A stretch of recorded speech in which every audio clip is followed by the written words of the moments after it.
মহান বিজয় দিবসে রাজধানীর মানিক মিয়া অ্যাভিনিউয়ে জাতীয় সংসদ ভবনের সামনে কিছুক্ষণ পর শুরু হবে সর্বজনীন কনসার্টের আয়োজন সবার আগে বাংলাদেশ।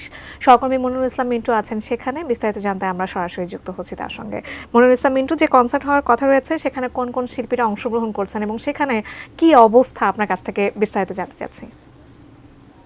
এই দিনে পরিবর্তিত রাজনৈতিক প্রেক্ষাপটে সবাই মিলে যে বাংলাদেশ, সেই বাংলাদেশের আজকে বিজয়ের যে উৎসব, সেই বিজয়ের উৎসবে জাতীয় সংসদ ভবনের সামনে মানিক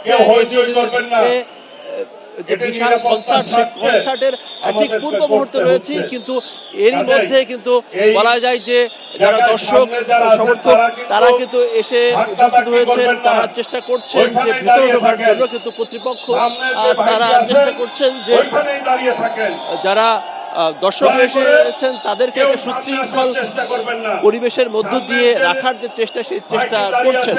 কারণ বিশাল এলাকা, অনেক মানুষ এখানে উপভোগ করতে পারবে।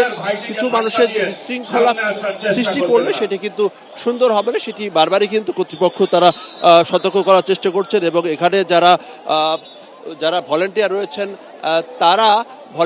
রয়েছেন তারা চেষ্টা করছেন যে পরিস্থিতিটাকে স্বাভাবিক করার জন্য। এবং আর কিছুক্ষণের মধ্যে এই কনসার্টটি শুরু হবে এবং বলা যায় যে দীর্ঘদিন পর কয়েকজন শিল্পী তারা এই ওপেন যে কনসার্ট, সেই ওপেন কনসার্টে তারা গান পরিবেশন করবেন। এখানে এককভাবে গান গাইবেন শিল্পী সৈয়দ আব্দুল হাদি, খুরশিদ আলম, কনক চাপা, বেবি নাজরিন, মনির খান, কনা, ইমরান, প্রীতম এবং মৌসুমী ও জেফার। এছাড়াও ব্যান্ড দল থাকবে Nagar Baul, different touch, arc, sols, শিরোনামহীন, আর্টসেল, সোনার বাংলা সার্কাস। এবং এটি চলবে রাত পর্যন্ত চলবে। এবং এখানে যারা ভলেন্টিয়ার রয়েছে, যারা কর্তৃপক্ষ রয়েছেন, তারা এখানে 3টা ধাপে দর্শকদেরকে এই যে আজকের যে কনসার্ট, সেই কনসার্টটি উপভোগ করার জন্য তারা 3টি ধাপে রয়েছেন। তারা প্রমীলা দর্শক রয়েছেন, নারী দর্শক রয়েছেন, তারা যাতে সুশৃঙ্খলভাবে এই কনসার্ট উপভোগ করতে পারেন তাদের জন্য তাদের ব্যারিকেডের ভিতরে তাদেরকে রেখেছেন। এবং পুরুষ দর্শক যারা তাদেরকে একটি নির্দিষ্ট গণ্ডির মধ্যে থাকতে হবে, না হলে সেটি উপভোগ করা যাবে না, এই বিষয়টি সতর্ক করা হচ্ছে।